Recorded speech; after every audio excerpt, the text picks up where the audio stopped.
ఎప్పుడెప్పుడు అని ఎదురు చూస్తున్న స్థానిక సంస్థల ఎన్నికల యుద్ధం మొదలు కాబోతుంది. రాష్ట్ర క్యాబినెట్ 42% రిజర్వేషన్తో అసెంబ్లీ ముందుకు తీసుకెళ్ళింది. రాష్ట్రపతి పరిస్థితులు ఎలా ఉన్నప్పటికీ మల్లాపూర్ మండల కేంద్రంతో పాటు మండల పరిస్థితులు భిన్నంగా ఉన్నాయి. మల్లాపూర్ మేజర్ గ్రామ పంచాయతీకి సర్పంచ్ లేకపోవడము చాలా బాధాకరం. 7 సంవత్సరాలుగా అభివృద్ధికి నోచుకోకుండా వెనుకబడిపోయిన పరిస్థితులు నెలకొని ఉన్నాయి. ఇలాంటి పరిస్థితుల్లో మాజీ జెడ్పీటీసీ ఎలాల జలపతిరెడ్డి గారు ప్రస్తుత జిల్లా కిసాన్ సెల్ అధ్యక్షులు మనతో ఉన్నారు.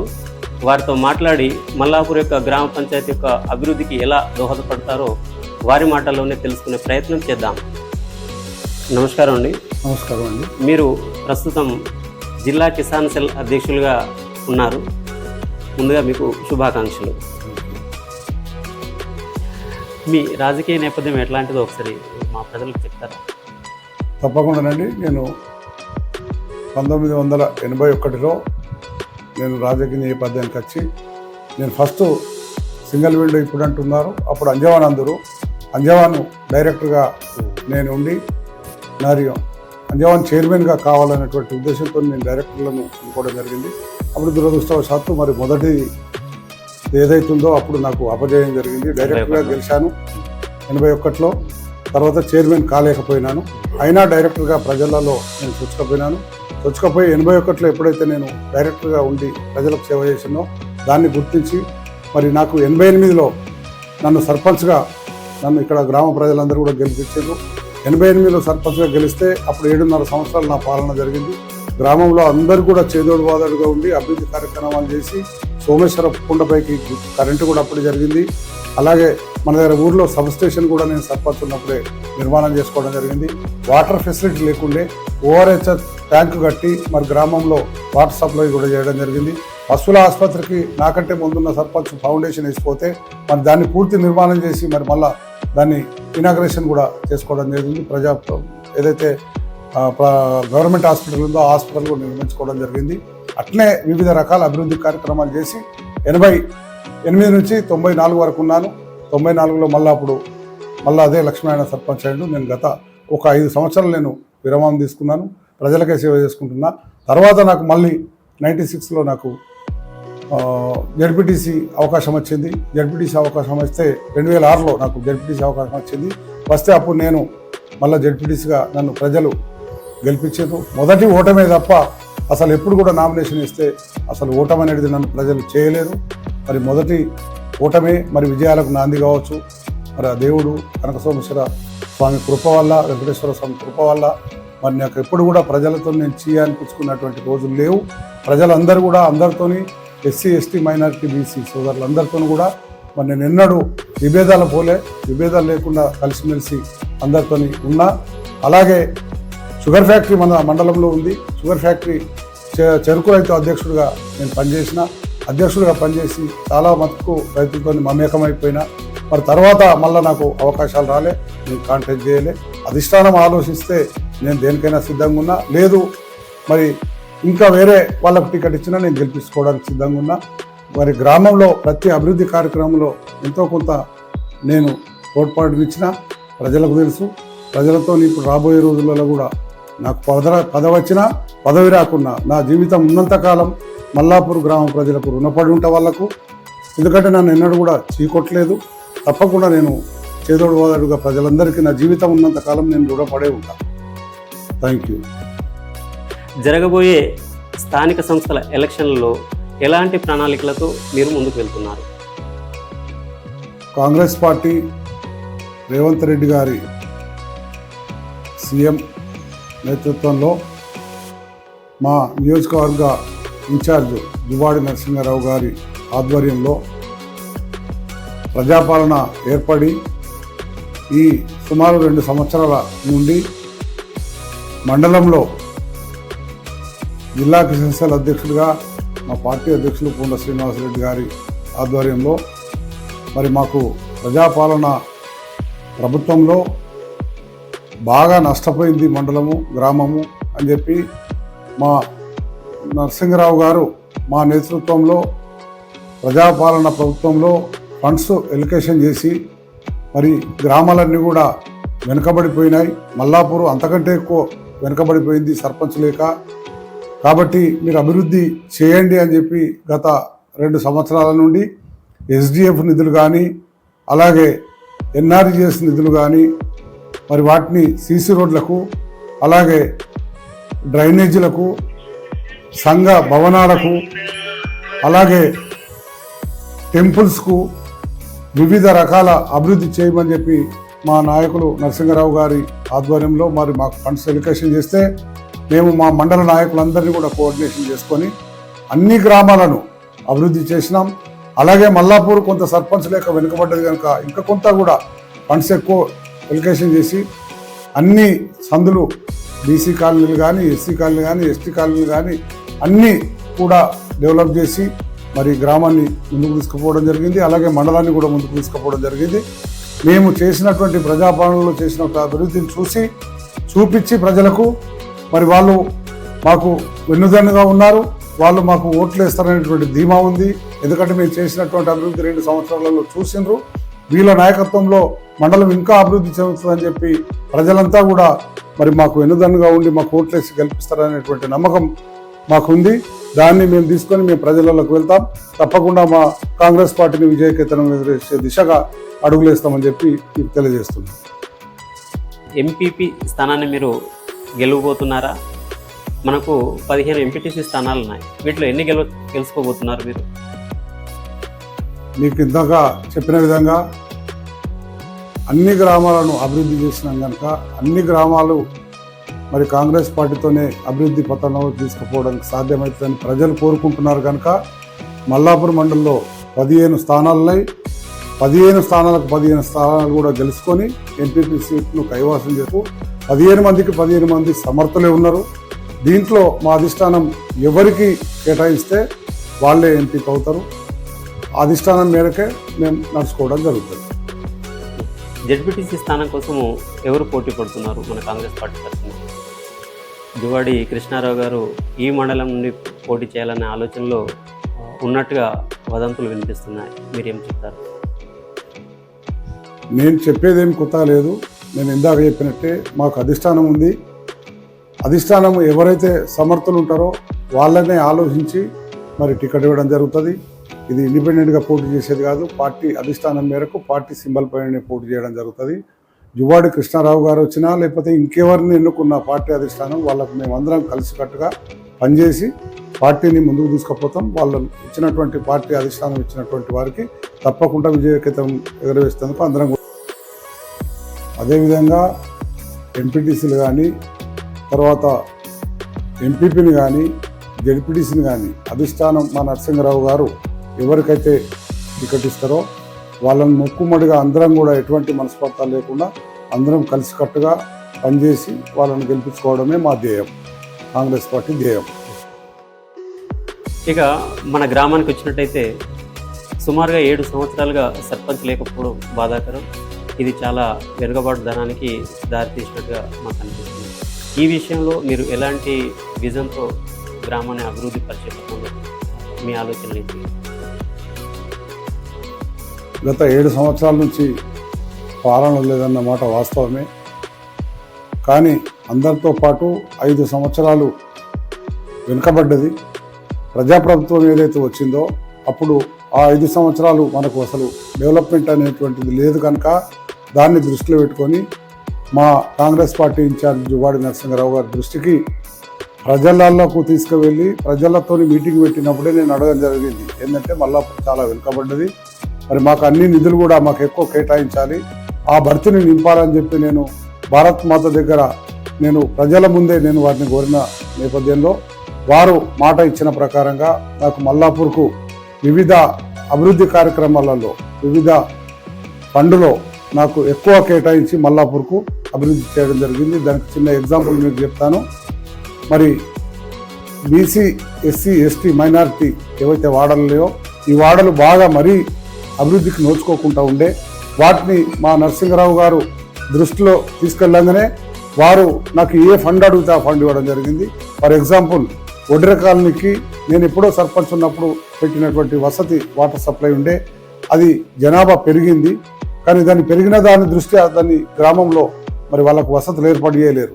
మరి నరసింహరావు గారు ప్రజాపాలన రేవంత్ రెడ్డి గారికి వచ్చిన తర్వాత వారు పైప్ లైన్ 5 లక్షల రూపాయలు ప్రత్యేకంగా కేటాయించి వారికి SDF నిధుల నుండి మరి పెద్ద ట్యాంకులకు దీన్ని కనెక్షన్ కలిపి వాటర్ ఇవ్వడం జరిగింది.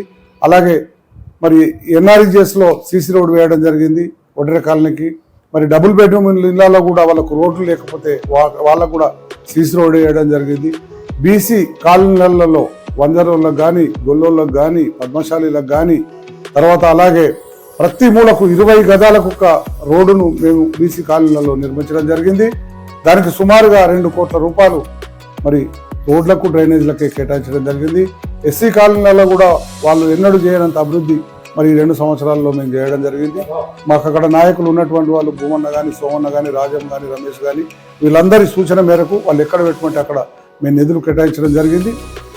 SC కాంపోనెంట్ కానీ, అలాగే NRGS కానీ, SDF కానీ అన్ని నిధులు కూడా మల్లాపూర్ గ్రామంలో పెట్టడం జరిగింది. ఈ ప్రజలతోనే కాకుండా దేవుళ్ళ వైపు కూడా కొంత మన నరసింహరావు గారు చూడడం జరిగింది.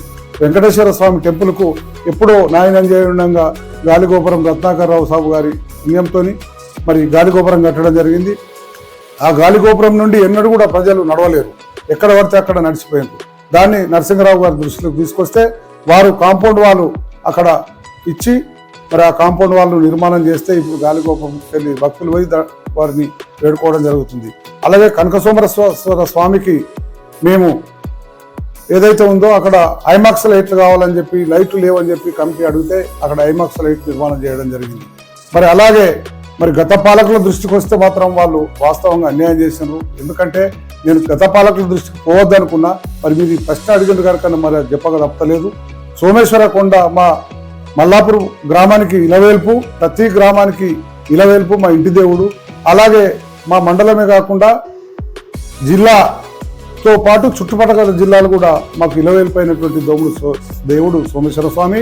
మరి దానికి గత పాలకులు ఎన్నోసార్లు మేము సోమేశ్వర కొండపైకి మేము రోడ్ వేస్తాం అని చెప్పి మరి అప్పుడున్నటువంటి మంత్రి కొప్పుల ఈశ్వర్ గారిని తీసుకొచ్చి మరి శంకుస్థాపనలు చేయడం జరిగింది. బండలు మాత్రమే పెట్టుకున్నారు కానీ మరి అభివృద్ధి చేయలేరు.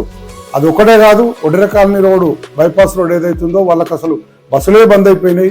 మరి వాళ్ళు ఎన్నోసార్లు మరి ఫౌండేషన్ స్టోన్స్ వేసుకుంటా, రాళ్ళు వేసుకుంటా మరి ఆ రోడ్ను కూడా కంప్లీట్ చేయలేరు.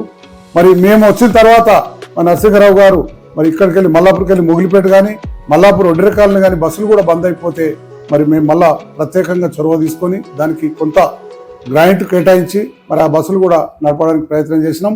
రాబోయే కాలంలో మరి అందరూ కూడా మాకు ఆశీర్వదిస్తారు మమ్మలను అనేటువంటి నమ్మకం ఉంది. ఇప్పుడు వాళ్ళు విడిచిపెట్టినటువంటి హామీలు ఏవైతున్నాయో తప్పకుండా మేము ప్రభుత్వ పరంగా రేవంత్ రెడ్డి గారితో మా నాయకుడు నరసింహరావు గారిని, కృష్ణారావు గారిని పట్టుకొని మరి మా రేవంత్ రెడ్డి గారి దగ్గరికి వెళ్ళి ఆ బ్యాలెన్స్ వర్క్లు ఏవైతే గతంలో ఇచ్చి తప్పినటువంటి మాటలన్నింటినీ కూడా మేము నెరవేరుస్తామని చెప్పి మేము ప్రజాముఖంగా మేము తెలియజేయడం జరుగుతుంది.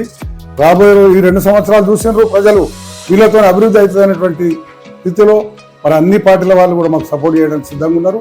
మేము ప్రజలను వెంబడించుకొని మరి మల్లాపూర్ మండలాన్ని, మల్లాపూర్ను అభివృద్ధి పథంలో నడిపించుకోవడానికి మేము కృషి చేస్తామని చెప్పి మీకు తెలియజేస్తున్నాను. ఇప్పుడు జరగబోయే స్థానిక ఎన్నికల్లో ఏ స్థానానికి మీరు పోటీలో ఉండబోతున్నారు? అంటే ఈ ప్రశ్నకు జవాబు మా అధిష్టానమే చెప్తుంది. ఎందుకంటే మేమందరం అడుగుతాం, అందరం కోరుకుంటాం పదవి కావాలని. మీరు ఇంతకుముందే అడిగినారు, కృష్ణారావు గారు అడుగుతుండట, మరి వాళ్ళు అడుగుతున్నారు. నేను చెప్పినాను అప్పుడే, కృష్ణారావు కాదు, మా బండారు రమేష్, మా సోమన్ననో, మా భూమన్ననో వాళ్ళు కూడా నాయకులు కావాలనేటువంటి తాపత్రయంలో నేనున్నా.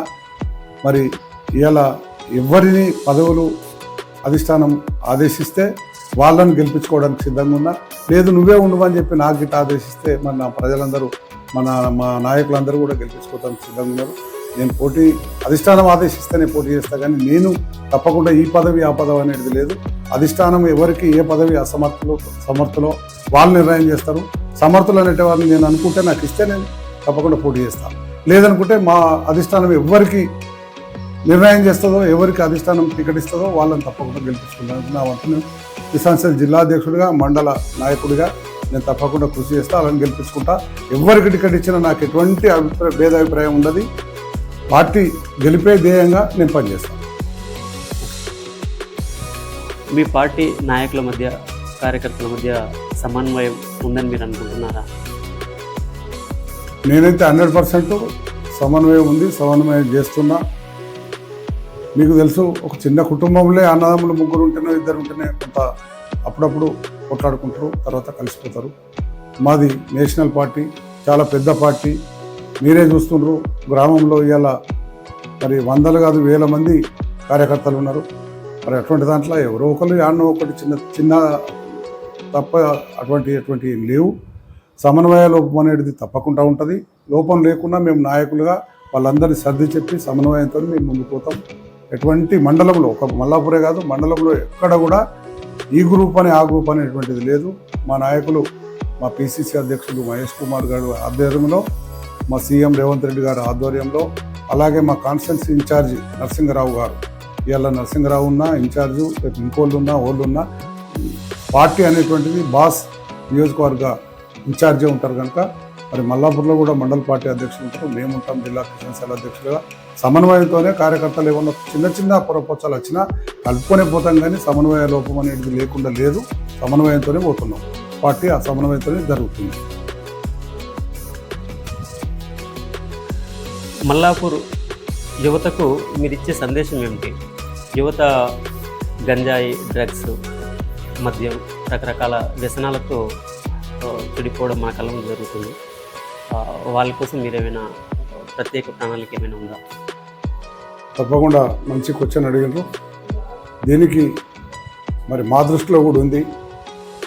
యువత సన్మార్గంలో నడాలంటే మరి వాళ్ళు చేయాల్సింది, చదువుకొని జాబులు రాక పట్టుకున్న వాళ్ళు కూడా మరి వాళ్ళకి కావాల్సింది ఖచ్చితంగా మరి చదివిన దానికి స్వార్థకం, పుస్తక పఠనం కంపల్సరీ అవసరం. మరి దానికి ప్రభుత్వ పరంగా గ్రంథాలయాలు ఉన్నాయి, దాంట్లో లైబ్రరీ వసతులు అన్నీ కూడా ఉంటాయి. మరి మీరు పోయి అక్కడ చదువుకోవాలా ఒకటి. రెండవది ఏంటంటే వాళ్ళకు మానసికంగా ఉల్లాసంగా ఉండడానికి క్రీడా మైదానాలు అనేవి అవసరం. గత పాలకులు మరి ఇక్కడ మల్లాపూర్లో క్రీడా మైదానాలు ఏర్పాటు చేసేది, కానీ అది కొంత దూరమైంది. మరి మొన్ననే మేము డిఎఫ్ఓ గారి దృష్టికి తీసుకువెళ్ళడం జరిగింది. మరి మన మార్కెట్ ఆఫీస్ పక్కకే మరి క్రీడా మైదానం కొరకు వారితో మాట్లాడితే మరి వాళ్ళు వచ్చి విజిట్ చేస్తామని చెప్పారు. వాళ్ళని తీసుకొచ్చి మేము దాన్ని విజిట్ చేయించి రోడ్డుకుంటే అది, ఎందుకంటే వాళ్ళు క్రీడలు ఆడుకోవడానికి కానీ, తర్వాత వాకింగ్ కానీ, ఇతరతర వాళ్ళందరికీ కూడా ప్రజలకు అందుబాటులోకి వస్తుంది. అది దాన్ని అందుబాటులోకి తీసుకురావడానికి 100% మేము కృషి చేస్తాం. అలాగే తల్లిదండ్రులకు కూడా ఒకటి నేను నమస్కారం పెట్టి చెప్తున్నా, మన పిల్లలు చదువుకున్నారు, ఉద్యోగాలు రాక పట్టుకున్నారు, మరి వాళ్ళు ఏం చేస్తుండ్రు ఏంది అనేటువంటిది కూడా మీరు జాగ్రత్తగా చూసుకొని మీ పిల్లలను మంచి మార్గంలో నడిపించేందుకు మరి తల్లిదండ్రులు కూడా కృషి చేయాలా. వాళ్ళు ఎటుపోతే ఏంటి అనుకుంటారు, చెడు మార్గంలో వేయక మనం దింపుదాం అనుకున్న రాదు. కాబట్టి తల్లిదండ్రులు కూడా దాని మీద ప్రత్యేక శ్రద్ధ పెట్టాలని చెప్పి నేను తెలియజేస్తున్నాను. గ్రామంలో నివసిస్తున్న చేతి వృత్తుల వాళ్ళు వాళ్ళ అభివృద్ధి కోసం మీ ప్రణాళికలో ఏ అంశాలు ఉన్నాయి? తప్పకుండా చేతి వృత్తుల వాళ్ళు మరి వాళ్ళకు భూములు కానీ, తర్వాత తల్లిదండ్రులు ఇచ్చినటువంటి కోట్ల ఆస్తులు లేవు. వాళ్ళ చేతుల మీద వాళ్ళే ఆధారపడి బతకాలా, వాళ్ళ పిల్లల్ని చదివించుకోవాలా, వాళ్ళ కుటుంబాన్ని పోషించుకోవాలి. కనుక మరి ప్రభుత్వ పరంగా ప్రణాళికలు లేక, వాళ్ళకు సబ్సిడీలు అనేటువంటివి లేక మరి ఇబ్బంది పరంగా ఉన్నారు. గతంలో నేను సర్పంచ్ ఉన్నప్పుడు వాస్తవంగా మరి ఫారెస్ట్ వాళ్ళతోని వడ్రంగి ఏదైతే కట్టె పని చేసే వాళ్ళు ఉన్నారో వాళ్ళకు చాలా ఇబ్బందులు పెడితే ఒకసారి అందరినీ కూడా పిలిపించి నేను కమ్యూనిటీగా వాళ్ళు చేసేదే గది, రైతులకు మరి ఏదో కొంత చేయకపోతే వాళ్ళు బతకలేరని చెప్పి నేను తీసుకొచ్చి ఆ కాలంలో నేను చేయించడం జరిగింది. ఇప్పుడు కూడా మరి తప్పకుండా మరి ఆ సంబంధిత అధికారులతోని మా దువ్వాడి నరసింహరావు గారి ద్వారా మరి మండలానికి ఓ మీటింగ్గా, కాన్స్టిట్యున్సీకి ఓ మీటింగ్గా పెట్టి తప్పకుండా ఎవరుంటే వాళ్ళు ఏదైతే ఉన్నారో మరి చేతి వృత్తుల వాళ్లకు ఏ అవసరం అనుకున్నా మరి మా నాయకుడి ద్వారా తప్పకుండా మా మంత్రి గారి ద్వారా మాట్లాడి వాళ్ళకి ఎటువంటి ఇబ్బందులు రాకుండా చేతి వృత్తులు చేసుకునే విధంగా మేము మా వంతు తప్పకుండా కృషి చేస్తామని చెప్పి మేము తెలియజేస్తున్నాం. ఇది ఈరోజు మనము మాజీ జెడ్పీటీసీ, ప్రస్తుత జిల్లా కిసాన్ సెల్ అధ్యక్షులు ఎలాల జలపతి రెడ్డి గారితో మాట్లాడే ప్రయత్నం చేసినాము. వారి యొక్క రాజకీయ అనుభవం, సామర్థ్యము గ్రామ అభివృద్ధికి తోడ్పడాలని, వారు ఏ స్థానానికైతే పోటీ చేస్తున్నారో ఆ స్థానంలో విజయం సాధించాలని కోరుకుంటూ మీ సుధాకర్. మీ అమూల్యమైనటువంటి సమయాన్ని మా కోసం కేటాయించినందుకు మీకు ధన్యవాదాలు. ధన్యవాదాలు.